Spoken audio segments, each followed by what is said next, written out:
everyone. Today I will be working on a 2000 Ford Ranger. It is the XLT two-wheel drive. It does have ABS. Today I am going to replace the brake booster and the master cylinder. Reason being is the brakes have become very squishy. I've inspected everything for leaks, and there have been signs of leaks right here. The paint is a little bit bubbly. It's not super wet or anything, but I'm going to replace this booster and the master cylinder in hopes that it is going to correct the issue with the brake going too far to the floor. I've tried bleeding the brakes multiple times, and this was my next step. So here is my new booster. It is AC Delco, so it's close to OEM. And then here's my master cylinder. You can actually purchase these with or without the reservoir. I decided to purchase mine with the reservoir just because it was only a little bit more expensive. And then I wasn't actually sure if mine was currently leaking. And instead of ordering the seals, I just purchased the whole setup. The number one thing you want to do before installing this is you must bleed this, or else you will end up in the exact same position that you're in with squishy brakes.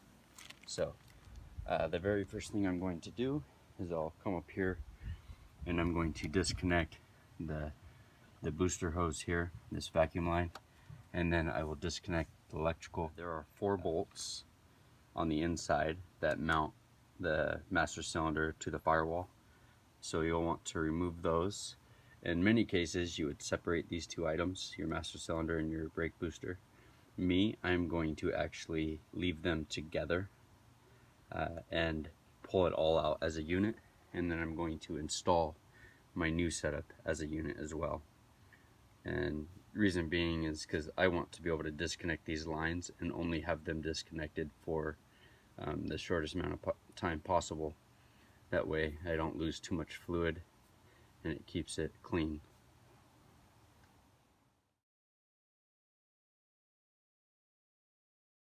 Alright, so the first thing you'll want to do inside the vehicle is you'll locate your brake pedal here, and then you'll come up here, and there are 4 bolts right here. I believe they are 1/2 inch. If not, they are going to be a 13 millimeter. So you can break all of these loose and go ahead and remove the nuts. And then there is a pin. Let's see if I can get you a view of it here. So there's a pin right there.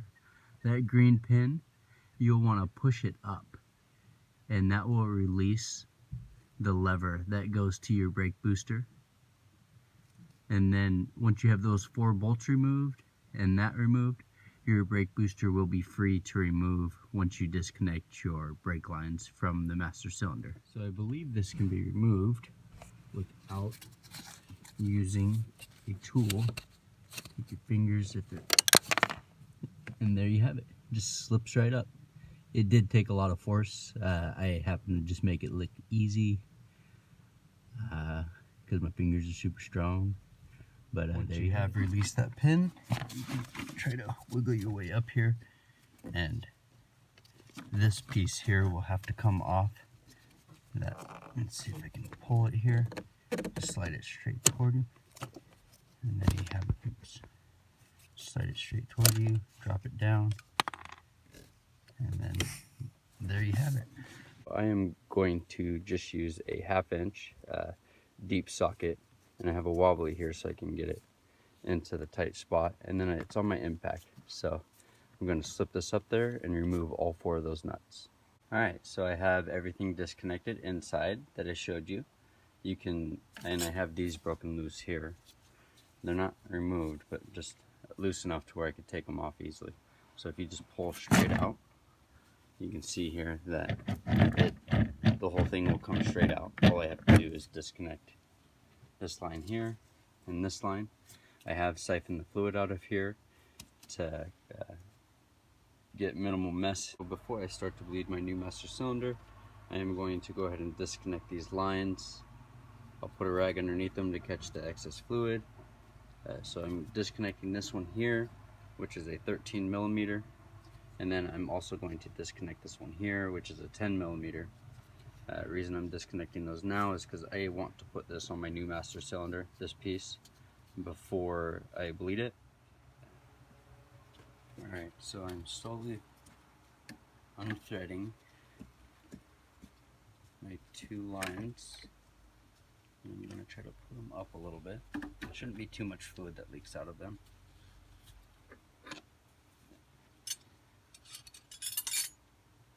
And then ideally, there is some electrical here that you'll have to push down underneath the booster. Be sure to pull it back up. And then I should just be able to pull it straight out.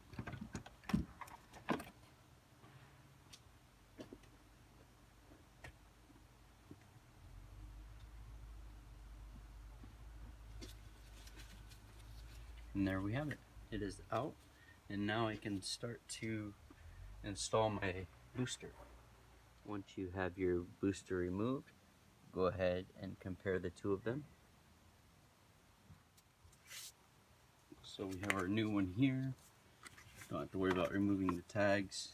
So we're just gonna set it in there the same way we pulled the other one out. Make sure there's no wires pinched between the booster and the firewall. And then it will just sit there. So now I'll go inside and I'm gonna put the nuts back on this and we can tighten this up.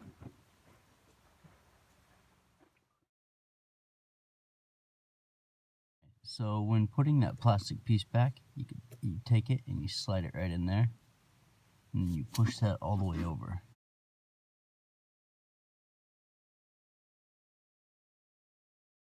Once you have this fitting removed from your master cylinder, go ahead and remove the O-ring closest to the camera there, right on top, and then replace the O-ring that seats into the master cylinder with the one that came with the new master cylinder. So we are almost ready to bleed the master cylinder. What you will need in order to bleed this is they have these kits. Yes, this is a Ford, but the kit that worked for this master cylinder was actually a metric kit. I opened it in the store to test it before purchasing it, and this here, it comes with this hose right here. It actually is one solid hose, so you can see how long you need it and cut it to length. I have already cut it, and then I place this plastic piece on it. And what you'll do is you'll stick your hoses down in the reservoir, and then there's just some plastic caps in there that you can, let's see if I can get that plastic little clip in there, or not clip, but, and there it goes. So it will stay there. So now I will fill it up to the max with brake fluid, take it over to my vise, and I will be bleeding it according to the instructions. You want to use a non-blunt object. I'm going to use a punch because the top of it is not pointy.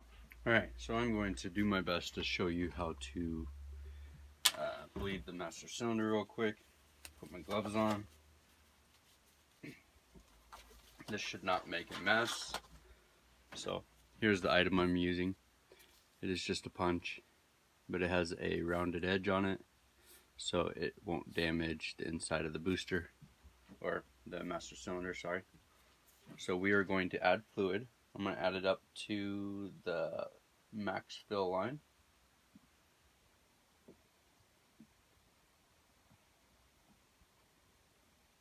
Alright. Then I'm just inspecting all my lines here on the sides, make sure nothing's leaking.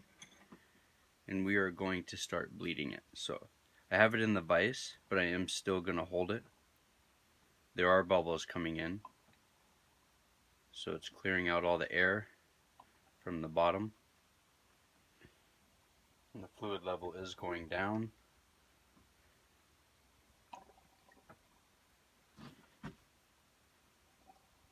Once it stops giving a bunch of bubbles, I will stop bleeding it.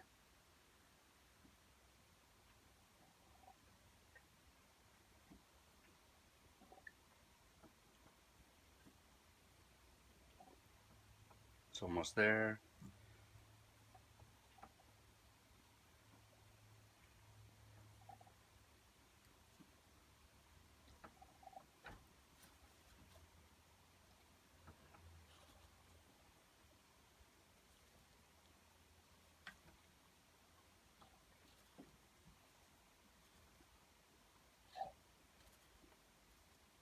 So I believe that's it. So I just kept pumping it. Only was going about an inch at a time. So just doing about an inch stroke until all the bubbles came out. So there we have it. Now I will go ahead and take this over to the vehicle and I'll mount it in. And then when I take away my fittings from the other side here, I'll be sure to reconnect the fittings on the car as quickly as possible. Alright, so I don't have my master cylinder bolted on, but I have it bled and in position. So now I'm going to replace one line at a time here. We'll take this off.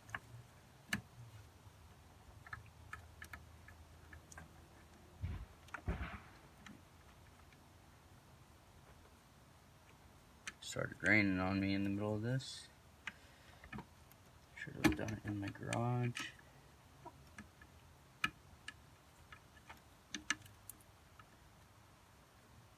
So when you're installing this, I highly recommend just making sure that you start it by hand. Don't try to put a wrench on it or anything,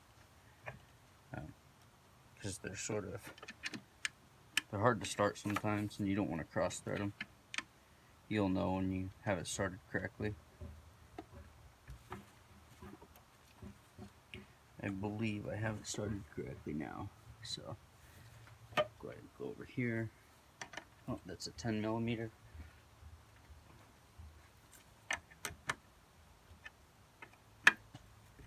You'll feel it right away if it's not started correctly. There'll be a lot of resistance. The reason I didn't bolt it on yet is so that I can move the master cylinder into position so that I could get a straight shot tightening these flare fittings, because they are a fine thread, so it takes a little while to find the actual threading sometimes.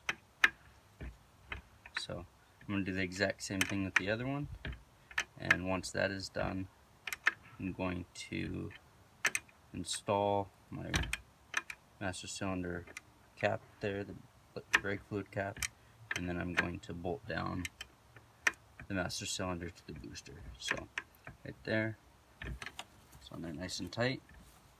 So now I will go to the next one. Alright, so I have my booster mounted and installed. I have the master cylinder in place. I can now reconnect my power here. Everything on this is tight. I did bleed this. We have both of the incoming lines tight. They are not leaking.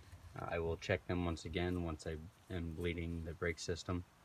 So in order to bleed the brake system, I will be raising up the vehicle, and I'm going to start with the passenger side rear wheel cylinder, and I will be bleeding that first. Then I go to the driver's side rear. Then I will come up to the passenger side front, and then the last one I'll do is the driver's side front. And I'm going to open the valves until there is no air in them. I'm going to use a second person for this, for pumping the brakes. If you do not know how to bleed the brakes, I suggest watching a separate video, as I will not be able to video myself bleeding the brakes. So I hope this video has been helpful. Please feel free to like and subscribe. I do quite a bit of work on this truck. And thank you very much for watching, and have a wonderful day.